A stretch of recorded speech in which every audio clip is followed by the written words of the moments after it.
Hello guys, आप सभी का वेलकम है क्विक स्टडी जियो चैनल पर। आज का जो टॉपिक है वो है ग्रोथ एंड डिस्ट्रीब्यूशन। एक मिनट रुक जाइए। Growth and distribution of world population. ठीक। तो ये जो टॉपिक है ना, ये है आपका ज्योग्राफी जो ऑप्शनल है, उसका जो पेपर वन है।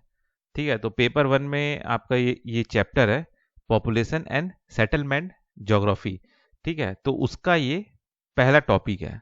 तो उसको आज हम पढ़ेंगे, उसको आज हम डिस्कस करेंगे। ठीक।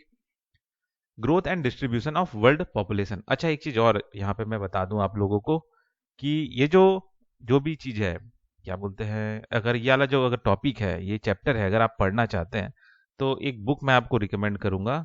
ठीक है, वो है आपका human geography bye Majid Hussain. ठीक है, तो उस पे ना, उसमें ये जो चैप्टर है, ठीक है, पॉपुलेशन एंड सेटलमेंट ज्योग्राफी, ये बहुत अच्छे से दिया हुआ है। ठीक है, साथ ही साथ रीजनल प्लानिंग वाला जो चैप्टर है, इसके बाद वाला जो चैप्टर है वो भी उसमें आपको मिल जाएगा। ठीक है, और उसके बाद में एक और चैप्टर है model theories and law in human geography करके। ठीक है, तो उसमें भी मतलब उसका जो भी टॉपिक है वो आपको ये क्या बोलते हैं, मैंने जो बुक बताया आपको, human geography bye Majid Hussain. ठीक है, तो उसमें ये सारा टॉपिक आपको आराम से मिल जाएगा, मतलब और ज्यादा डिटेल में मिलेगा, है ना। ठीक। तो चलिए पढ़ते हैं इस टॉपिक को, समझते हैं क्या चीज है growth and distribution of world population. The population distribution pattern in the world can be determined by the geographic demographic characteristic of any area. मतलब ये कहा जा रहा है कि दुनिया के जो पॉपुलेशन जो डिस्ट्रीब्यूशन है दुनिया भर में, ठीक है, किस तरीके से किस पैटर्न में डिस्ट्रीब्यूट हुआ है पॉपुलेशन, वो हम डिटरमाइन करेंगे किसी एरिया के डेमोग्राफिक कैरेक्टरिस्टिक को डिटरमाइन करके। ठीक है, समझ सकेंगे कि क्या पैटर्न है पॉपुलेशन डिस्ट्रीब्यूशन का। Population distribution and density patterns help us understand the demographic characteristic of any area. ठीक है, मतलब ये आपका जो पॉपुलेशन डिस्ट्रीब्यूशन है और ये डेंसिटी पैटर्न है, ठीक है, ये मदद करता है डेमोग्राफिक कैरेक्टरिस्टिक किसी एरिया का समझने में, अंडरस्टैंड करने में। The term population distribution refer to how people are distributed across the Earth's surface. Approximately 10% of the world's land area is home to 90% of world's population. मतलब ये कहा जा रहा है कि जो ये पॉपुलेशन डिस्ट्रीब्यूशन है, ये जो टर्म है, ये इंडिकेट करता है क्या चीज को, कि जो लोग हैं किस तरीके से दुनिया भर में डिस्ट्रीब्यूट है, वो चीज को उस चीज को कहने का काम, उस चीज को कहने का ये टर्म है पॉपुलेशन डिस्ट्रीब्यूशन। ठीक है, साथ ही साथ ये कहा जा रहा है कि अप्रोक्सीमेटली जो दुनिया का वर्ल्ड का जो लैंड एरिया है, जितना भी लैंड एरिया है, जमीनी जगह है, उसमें जो 10% हिस्सा है, उसी में ही 90% जो पॉपुलेशन है वो बसते हैं। ठीक। The world's 10 most populous country account for रफली 60% ऑफ ग्लोबल पॉपुलेशन। मतलब ये कहा जा रहा है कि जो सबसे जो दुनिया के जो 10 मोस्ट पॉपुलस कंट्री है, ज्यादा आबादी वाले जो 10 मोस्ट कंट्री है, टॉप 10 कंट्री है, उसमें लगभग 60% जो है ग्लोबल पॉपुलेशन बसता है। ठीक है, मतलब जितना भी पॉपुलेशन उसका 60% वो टॉप के 10 देशों में बसता है। ठीक है, six of this 10 countries are six of this 10 countries are in Asia. ठीक है, मतलब ये है कि उन 10 देशों में से 6 देश तो एशिया में ही है। ठीक। The population growth or population change of a territory refer to the change in number of inhabitants over a specific time period। मतलब ये कहा जा रहा है कि जो भी पॉपुलेशन ग्रोथ या फिर उस जगह का कोई भी पॉपुलेशन चेंज आ रहा है उस टेरिटरी में, तो उसका मतलब ये है कि वहां पे जो रहने वाले लोग हैं एक स्पेसिफिक टाइम पीरियड में चेंज हो रहे हैं, या बढ़ रहे हैं, या घट रहे हैं, है ना। This change could be positive और नेगेटिव। मतलब वही है, या तो आबादी बढ़ रहा है एक स्पेसिफिक टाइम पीरियड में, या तो घट रहा है। ठीक है, it can be expressed either in absolute number और एज ए परसेंटेज। ठीक है, या तो ये नंबर में हम इंडिकेट करते हैं, या तो परसेंटेज के टर्म में कि भाई आबादी जो है 10% से बढ़ रहा है, ऐसा भी बता सकते हैं, या फिर जो आबादी है अब यहाँ पे इतने करोड़ लोग हैं, एक एब्सोल्यूट नंबर में हम बता सकते हैं, है ना।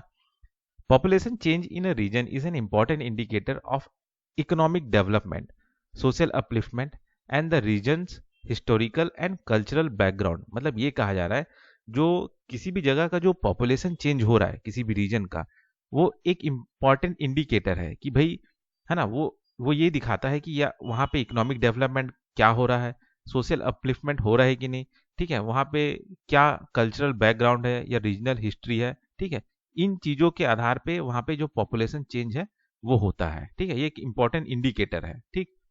अगर मान के चलिए कि आबादी वहाँ पे अगर बढ़ रहा है, ठीक है, वहाँ पे लोग माइग्रेट होकर आ रहे हैं या आबादी बढ़ रहा है, तो मतलब या तो वहाँ पे इकोनॉमिक डेवलपमेंट हो रहा है, सोशल अपलिफ्टमेंट का काम ज़्यादा हो रहा है, ये भी होता है, या फिर ऐसा भी हो सकता है कि वो अ, कुछ कल्चरल बैकग्राउंड है या फिर वहाँ पे कुछ रिलीजियस एक्टिविटी हो रहा है, अच्छा, जो कि लोगों को, बाकी देश के लोगों को वहाँ ला के खींच रहा है, ठीक है, तो ये सारा इंडिकेटर है ये पॉपुलेशन चेंज होना किसी रीजन का, ठीक।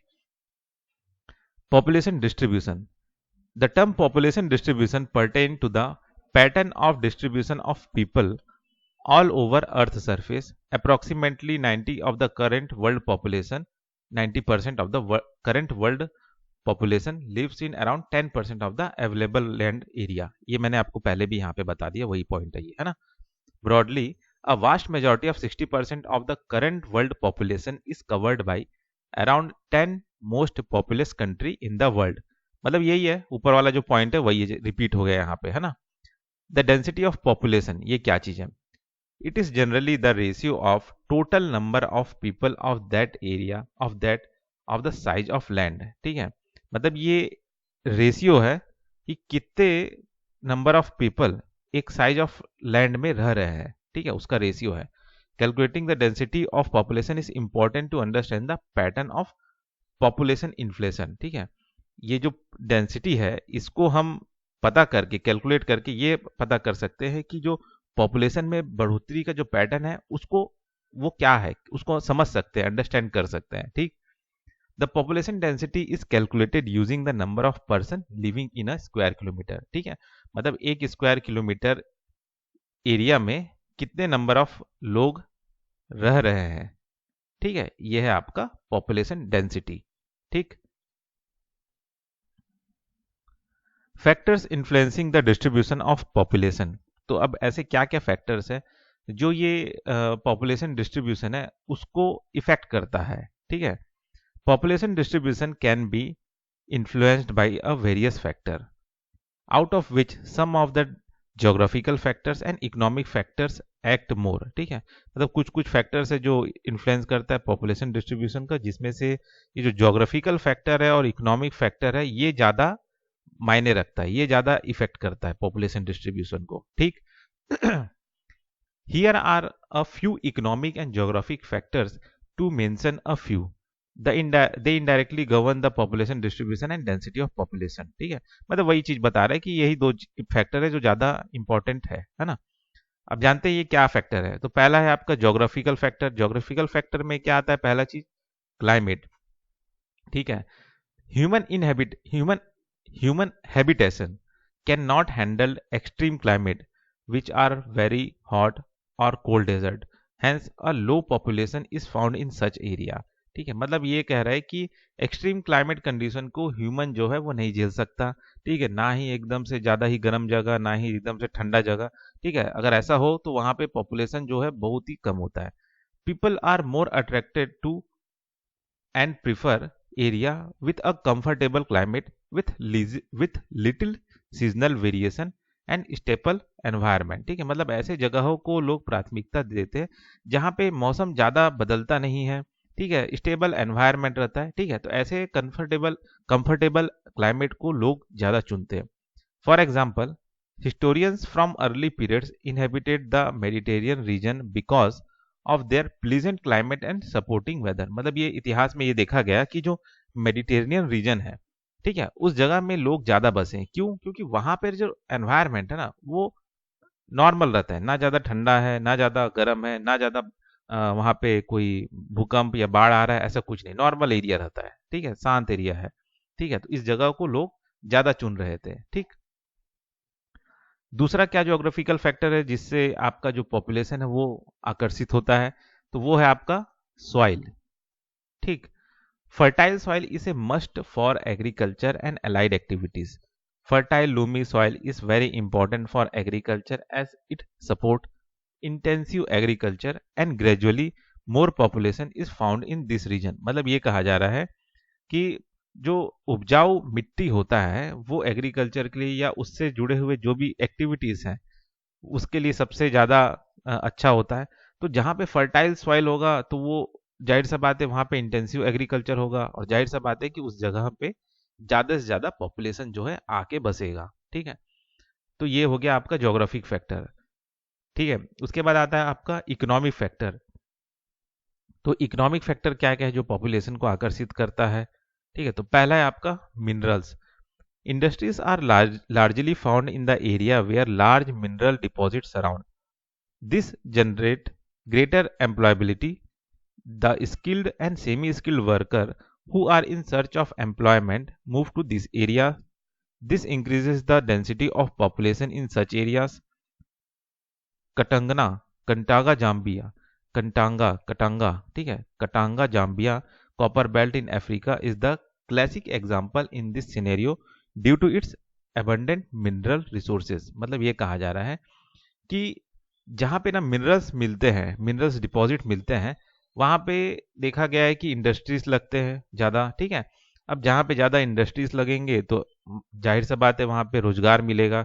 ठीक है, चाहे वो स्किल्ड लेबर हो या फिर चाहे आपका सेमी स्किल्ड लेबर हो। ठीक है, अब इससे क्या होगा कि वहाँ पे जो पॉपुलेशन का डेंसिटी है उस एरिया में बढ़ने लगेगा। ठीक है, एग्जाम्पल इन्होंने दिया है अफ्रीका का कटांगा जाम्बिया कॉपर बेल्ट जो कि अफ्रीका में है। वहाँ पे बहुत ज़्यादा मिनरल रिसोर्सेस है, जिस वजह से वहाँ पे लोग आके बस रहे हैं या रहते हैं, है ना। दूसरा है आपका अर्बनाइजेशन। ठीक है, urbanisation happen because of migration from rural to urban area. The creation of urban areas resulted in improved overall life quality in terms of employment, educational opportunities, transport, etc., which are better than that of the rural areas. The rural to urban migration happens due to the attraction of city life and amenities availability, which result in the increase of population size in the city or urban region. मतलब ये कहा जा रहा है कि urbanisation जो है वो क्यों होता है? Because of migration from rural to urban area. ठीक है, मतलब जो गांव के लोग हैं वो शहर में आके रह रहे हैं। ठीक है, अब इससे क्या हो रहा है कि जो अर्बन एरिया जो क्रिएट हो रहा है उससे क्या हो रहा है कि जो ओवरऑल क्वालिटी जो है इन टर्म्स ऑफ एम्प्लॉयमेंट या फिर एजुकेशनल अपॉर्चुनिटी या ट्रांसपोर्ट फैसिलिटी जो है वो बेहतर हो रहा है, बेटर हो रहा है, अच्छा हो रहा है। ठीक है, ठीक है, जो कि कहीं ना कहीं रूरल एरिया से तो अच्छा है, which are better than that of rural areas.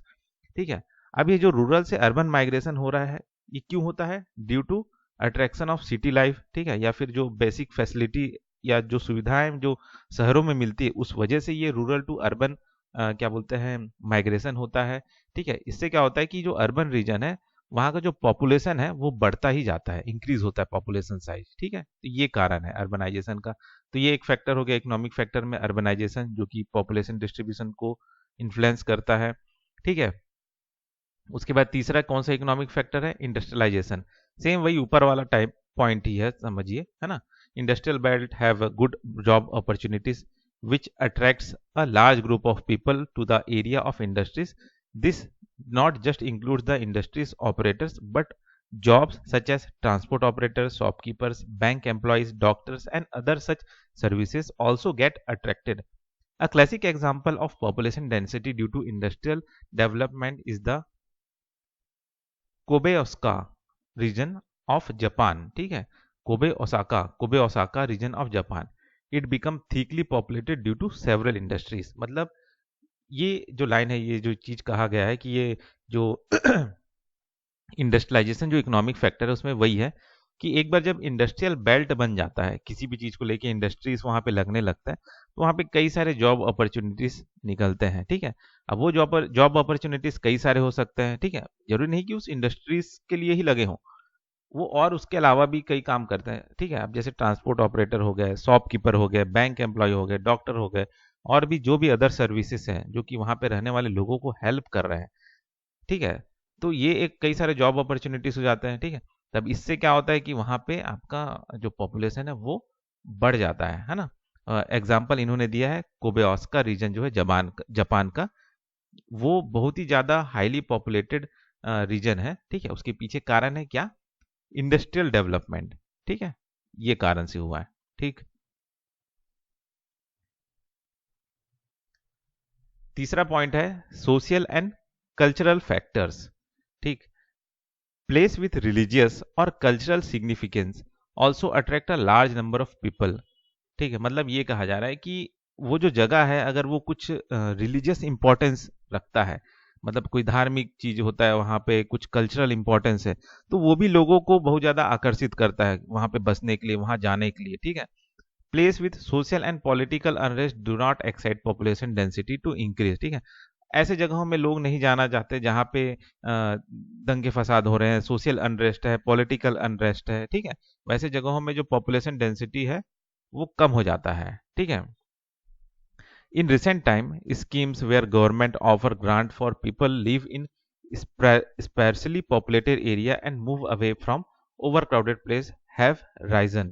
मतलब ये कहा जा रहा है कि अभी हाल फिलहाल में सरकार ने, मतलब ये भी एक फैक्टर है, ठीक है, जिससे पॉपुलेशन थोड़ा अभी बढ़ रहा है या फैल रहा है, वो है आपका ये जो सरकार के द्वारा रिसेंट टाइम में स्कीम निकाला जा रहा है ताकि लोग अपने ही जगह में रह के काम करें और ये जो ओवर क्राउडेड प्लेस है उसको छोड़ के अपने जगह में जाके, अपने होम टाउन में जाके व्यापार करे या काम करे और आराम से वहां रहे, ताकि ये जो ओवर क्राउड हो रहा है, जो मेन जगह है, सिटी एरिया है, वो कम हो सके। ठीक है। तो ये भी एक पॉपुलेशन डिस्ट्रीब्यूशन का एक फैक्टर है ना।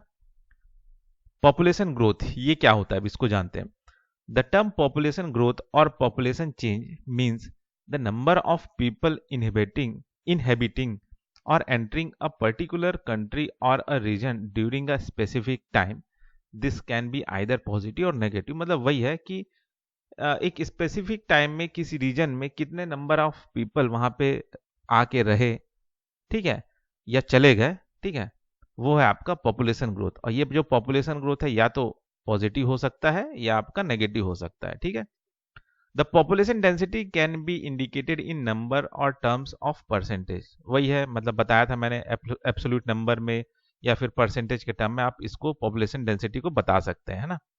Employment, economic development of a particular area, social upliftment, regional development and background changes etcetera can be estimated और evaluated with the measure of population change in a particular area. ठीक है। मतलब ये कहा जा रहा है कि किसी पर्टिकुलर एरिया में अगर इकोनॉमिक डेवलपमेंट हो रहा है, ठीक है, या सोशल अपलिफ्टमेंट हो रहा है, रीजनल डेवलपमेंट हो रहा है, ठीक है, तो इससे भी आप एक इवेल्युएट कर सकते हो, एस्टिमेट कर सकते हो, ठीक है, with the measure of population change in a particular area. ठीक है, कि भाई वहां पे पॉपुलेशन चेंज अगर कम ज़्यादा हो रहा है उसको मेजर करके आप ये डिसाइड कर सकते हो कि भाई हाँ वहाँ पे इकोनॉमिक डेवलपमेंट हो रहा है कि नहीं, सोशल अपलिफ्टमेंट हो रहा है कि नहीं, या रीजनल डेवलपमेंट हो रहा है कि नहीं, है ना।